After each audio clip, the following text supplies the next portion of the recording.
All right, folks, so Paul Bates here, along with Jimmy.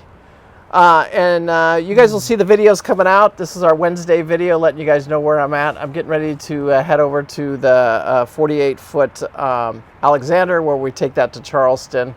Still in the holding pattern on that as of this moment. But today I want to talk, we were talking about last week how much money I made on YouTube. This week I want to talk a little bit about, is the 40-year-old trawler the affordable living or not?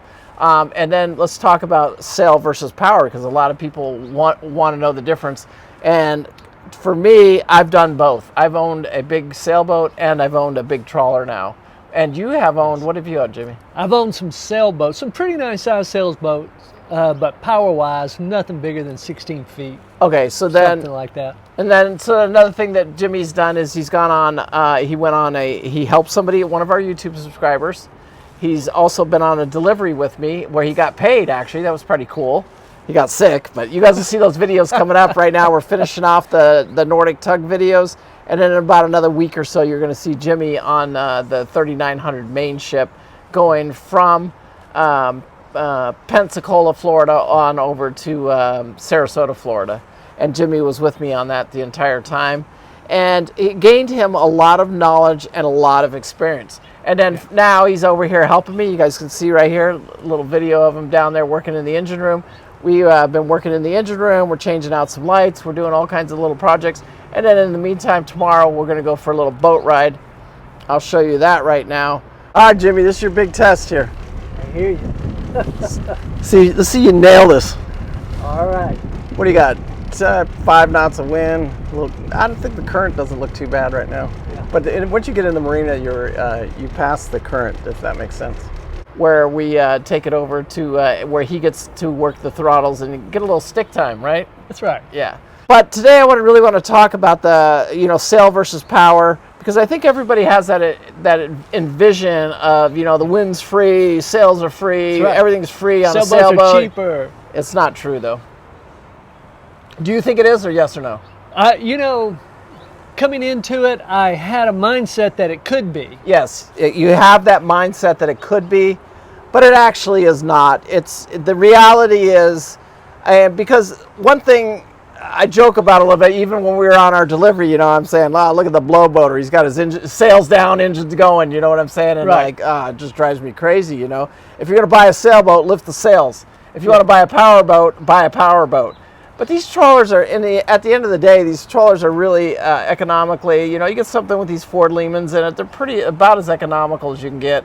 I get 2.2 miles a gallon in this thing running, and I know the sailboat get a little bit better fuel mileage, but do you really want to deal with that big stick, and you're swapping though from sail. Now that you know everything that you're switching from sail to power, right? Yes. Well, you pointed out a couple of good things to me, like a living space. Yeah, the sailboats look really cheaper, but if you look at quantity of living space, they're dramatically less. Yeah, like we're up on the top deck of Southern Estate right now, where we can go in the living room, we can go in the bathroom, the kitchen, we can go anywhere we want on this boat, and we're comfortable. Yeah. Does that make? And the sailboat, you got a cockpit.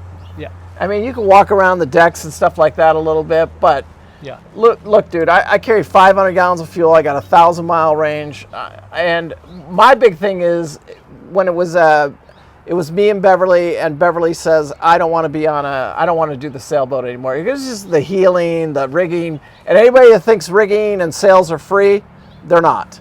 That was the other thing that we talked about that really made me think about it is, when the wind is blowing 15 to 20 knots, that's when it's time for the sailboater to get out there and go. Correct. Because that's when he's got some free power. But that's when the waves are... Yeah, they're 2 to 3 feet. Well, and we are 100%. We're not going... Our limit is 2. When we see 2.5, 2.7s, we're done. Let's stay in port, and that's when the sailboater has got to say, go, right? Let's go. Yeah, right. It takes 15 knots just to move this big piece of iron. Yeah, right. So anyway, having that big stick up in the air and then the draft on them, so a lot of them are 5.5, 6 foot of draft. Yeah. Where in the power boats here we can be I think at the Southern Estate here we draw about 4 foot 6 inches of draft. That's what we call it. Yeah. Now I think I could slip into like a 4'3", but Yeah. and draft is everything, especially here right. on this coast, because the East Coast and the over here in the Keys and stuff like that, it's a huge difference. And if you're going to be sailing and doing any kind of blue water cruising at all, you want that thing to have a lot of lead in the keel, and you want it to go deep. Correct.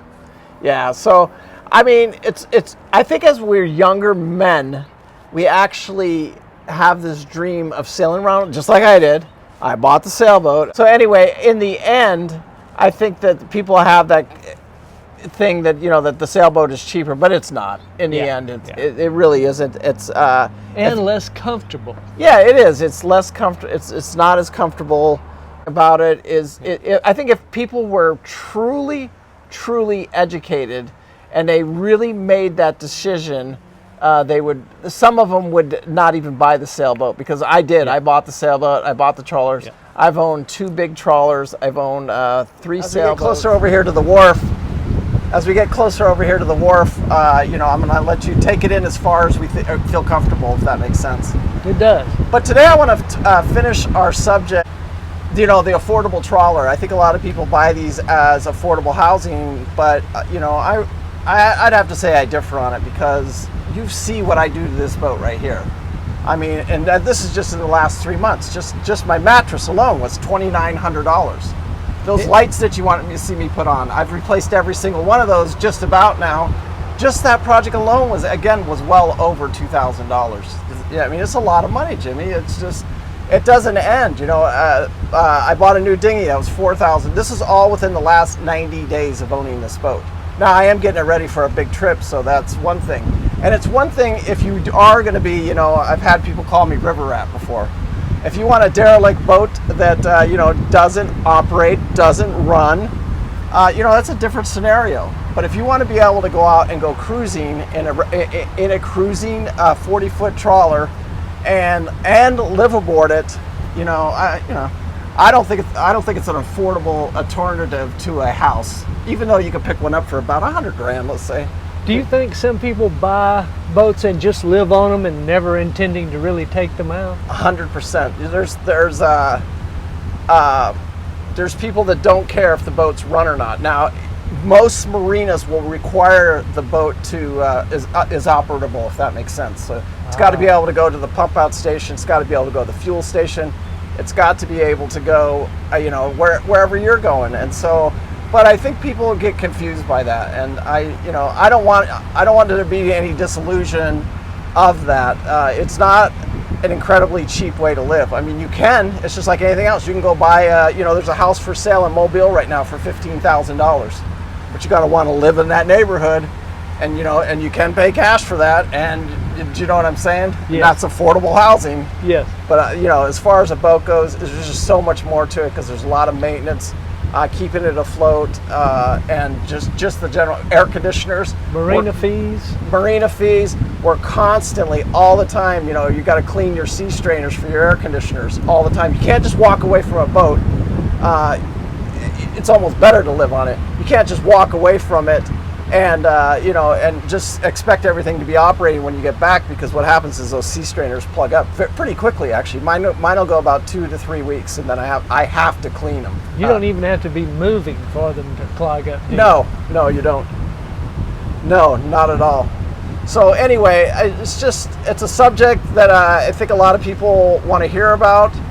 You know, guys, leave your questions, or you know, in the comments here. If you do live aboard, do you move your boat? If you don't live aboard, are you buying a boat for a live aboard, or are you buying a boat to go cruising? Because there's 2 different things there too. Well, is there such a thing as an average marina fee? Yeah, I mean, it depends, you know, because like the East, it's expensive in expensive areas. You know what I'm saying? It could be $1,200 a month. At the marina I'm at right now, they just actually raised the rates this year for the first time in a long time. So it's about $600 a month.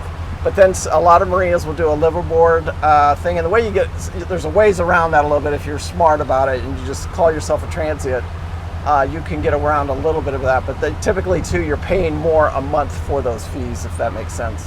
So living out here on a boat full time and trying to do a full time job, unless it's even on the internet. I have horrible internet, you know, I just do. And there's nothing I can really do about it. There's unless you got a permanent slip with a permanent internet connection, just like you would for your house. But Yeah.